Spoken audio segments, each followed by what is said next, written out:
सीधी सी बात है, कल मैंने तुम्हें ये कहा था कि यार ये इसने वो लिखा पैगाम कि ईरानियों बस मुजाहरे करते रहो और सरकारी इदारों पे कब्जा कर लो, तुम तक मदद पहुंचा रहा हूं। वो मंगल के दिन मौसूफ ने दिया, बुध के दिन वहां पे जिंदगी मामूल पे आना शुरू हो गई। और अगर वहां पे यानी मार्च निकले तो वो प्रो गवर्नमेंट थे, ठीक है, या उन लोगों की साथ इजहार यकजहती या उन लोगों के सोग में थे जो उनकी दानिश में जिनको घुस कर लोगों ने मारा है, शरपसंदों ने मारा। हाँ ठीक है, ठीक है।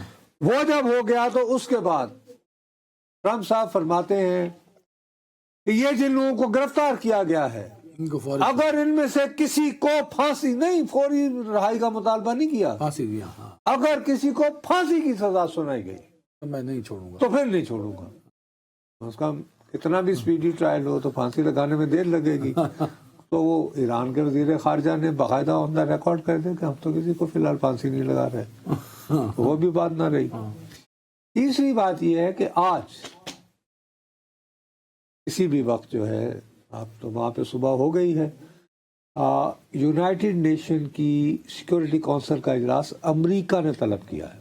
अच्छा, वहाँ पे उसने वोटिंग नहीं मांगनी है, उस इजलास को नाम दिया गया है ब्रीफिंग का, जिसमें गालिबन अमेरिका जो है वो ब्रीफ करेगा, वो ये कहेगा कि जी हम ये समझते हैं कि ये हो रहा है। वो ये नहीं कह रहा कि जी मैंने हमला करना है और आप मेरी हमायत करें, नहीं, it's briefing, it is called briefing. ठीक है, ठीक है जी, एक बात होगी। दूसरी बात ये है कि पहले दिन से मैं तुम्हें कह रहा हूँ, ये बात फैलाए चले जा रहे थे ना, कि जी बस वो रजा शाह साहब, रजा पहलवी जी, उससे मुलाकात भी हो गई जी एनिबेटकॉफ की। अब ये खुद कह रहा है कि मेरा नहीं ख्याल कि ये हुकूमत कहीं जा रही है और इसकी जगह रजा शाह, तो ज़ाहिर बिटकॉफ ने मिल के बता दिया होगा कि जी नहीं हो सकता, अड्डे दाने नहीं है, तू आराम कर। तो ईरान का जो सिस्टम है ना, वो देखो, अभी जो सरबराह है खमेनाई साहब, जो सुप्रीम लीडर है उनके, वो 37 साल 37 ईयर्स लॉन्गेस्ट सर्विंग, हत्ता के साबिक शाह से भी ज्यादा, अगर आप रिकॉल करें। हाँ ठीक है। और वो सिस्टम इतना इंट्रेंच्ड है, मतलब जैसे ये पास्ताराने इनकलाब हो गए और बसीज हो गए, दे आर यानी सर्विंग बाकायदा हाजिर नौकरी, वो 10 से 12 लाख के करीब है। मतलब आप ये समझते हैं कि अब खतरा अभी टल गया है। तो जब तक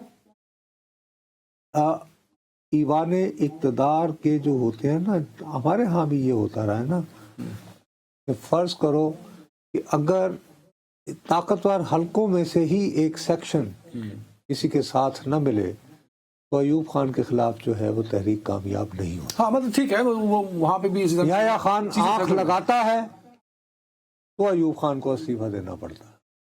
हाँ, कहीं ना कहीं जब तक अंदरों से जोड़ ना मिले। अच्छा, लेकिन अभी कुछ इतलात ये भी आ रही हैं, जो हमले और अटैक का वाला मामला तो टल गया ना ईरान के ऊपर। अब जो इतलात अमेरिका से अभी आ रही हैं, अभी राइट नाउ, वो ये है कि कुछ मजीद पाबंदियां ईरान पर अमेरिका लगाने जा रहा है। वो एक अलग बात हो गई। पाबंदियों वाली कहानी तो चल रही है ना, लगा दी है, बल्कि बराह रास्त हमला वो तो ना टल गया ना अभी। बहरी बेड़ा भेजना, B-52 बॉम्बर्स, वो एक अलग कहानी है। पाबंदियों को मजीद जो है वो सख्त कर देना एक अजीब बात है, वो डिफरेंट बात है। ये दो मुख्तलिफ चीजें हैं। उसके बावजूद अब अगर किसी के पास सरप्राइज का मौका है, तो फर्ज करो कि ये कहा जाए कि जी बहरी बेड़ा चल पड़ा है और ईरान अपने जराए से अपने बितज़िये के मुताबिक ये तय कर ले कि हमारे ऊपर हमला होना है, तो वो जो सरप्राइज का एलिमेंट है वो तो फिर ईरान के पास चला गया। जब तक बहरी बेड़ा आएगा उससे पहले हम दो चार इजराइल में। और जो इम्पोर्टेंट पॉइंट उठता है कि वो जो काइनेटिक तरह का ऑपरेशन था वो टल गया, लेकिन अब जो पाबंदियां मजीद लगा दी हैं अमेरिका की जानिब से, जो अभी अब उनकी तफसील आती है तो मैं आपको बताता हूँ। دیکھیں اب جیسے کہ پروٹیسٹ ہوئے، ان پروٹیسٹ میں خود صدر نے کہا نا کہ بھائی ہمارے پاس یہ ریسورسز نہیں ہیں، پابندیوں کی وجہ سے ٹریڈ نہیں کر پا رہے، تو معاشی حالات بہتر نہیں ہو رہے.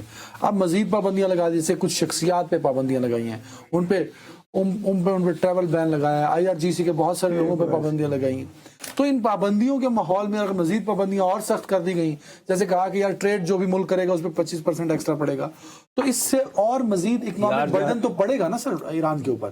اس برڈن میں پھر احتجاج ہوں گے، پھر پروٹیسٹ ہوں گے، پھر ہنگامے ہوں گے. ایک چیز ہوتی ہے کہ صبح گیا یا شام گیا، وہ ایک ڈفرینٹ بات ہے. وہ ایک بات جو ہے نا، یہ کہنا، دیکھو مثال کے طور پر وینزویلا، اس کا صدر پکڑ کے لایا ہے نا، وہاں پر دونوں جماعتوں کے لوگوں نے مل کر سینٹ میں قرارداد ایک ڈالی کہ جی ہماری اجازت کے بغیر اب وینزویلا پہ کوئی مزید فوجی کاروائی نہیں ہوگی.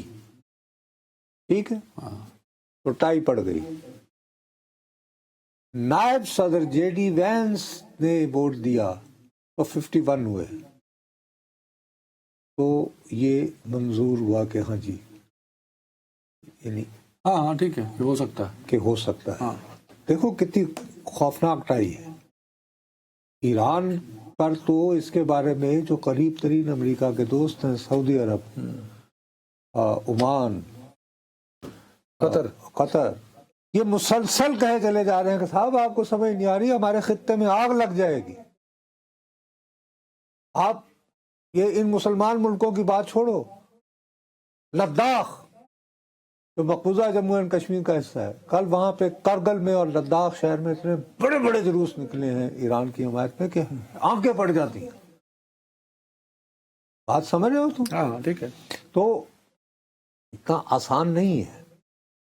اور ساتھ ہی وہ بار بار گرین لینڈ کی پخ لگا رہا ہے. یہ دیکھیں نا، یہ جو آپ ڈینمارک کہہ رہا ہے، یہ تو آپ حوالے دے رہے ہیں نا، وینزویلا، گرین لینڈ، تو یہ کئی فرنٹ اوپن کر چکا ہے نا ٹرمپ. غزہ والا چیپٹر، تو اتنے سارے فرنٹس کے بیچ میں ایران کہیں نہ کہیں وہ نہیں، اس سارے میں وہ ایک حرکت بھی تو کر رہے ہیں نا کہ وہ غزہ کو ذہنوں سے نکال رہا ہے. یعنی آپ بھول گئے ہیں کہ غزہ صاحب آپ کا دوسرا وہ جو آپ نے اس کے بعد نہیں دیا، کل پرسوں کچھ تھا سر، کیا ہوا؟ فیز 2 کے آغاز کی بات ہوئی ہے. کہاں آغاز ہوا؟ نہیں آغاز نہیں ہوا، لیکن میں کہیں پڑھا ہے کچھ ہوئی ہے ڈیولپمنٹ. کل رات یا کیا ہوئی؟ غزہ فیز 2 کو کہ فیز 2 کریں گے. ہاں کچھ ایسا تھا. تو صرف بھی جانا ہے بائی دا وے، ہم بھولے نہیں ہیں، ہم بھولے نہیں ہیں. یہ تو ایسی بات نہیں ہے.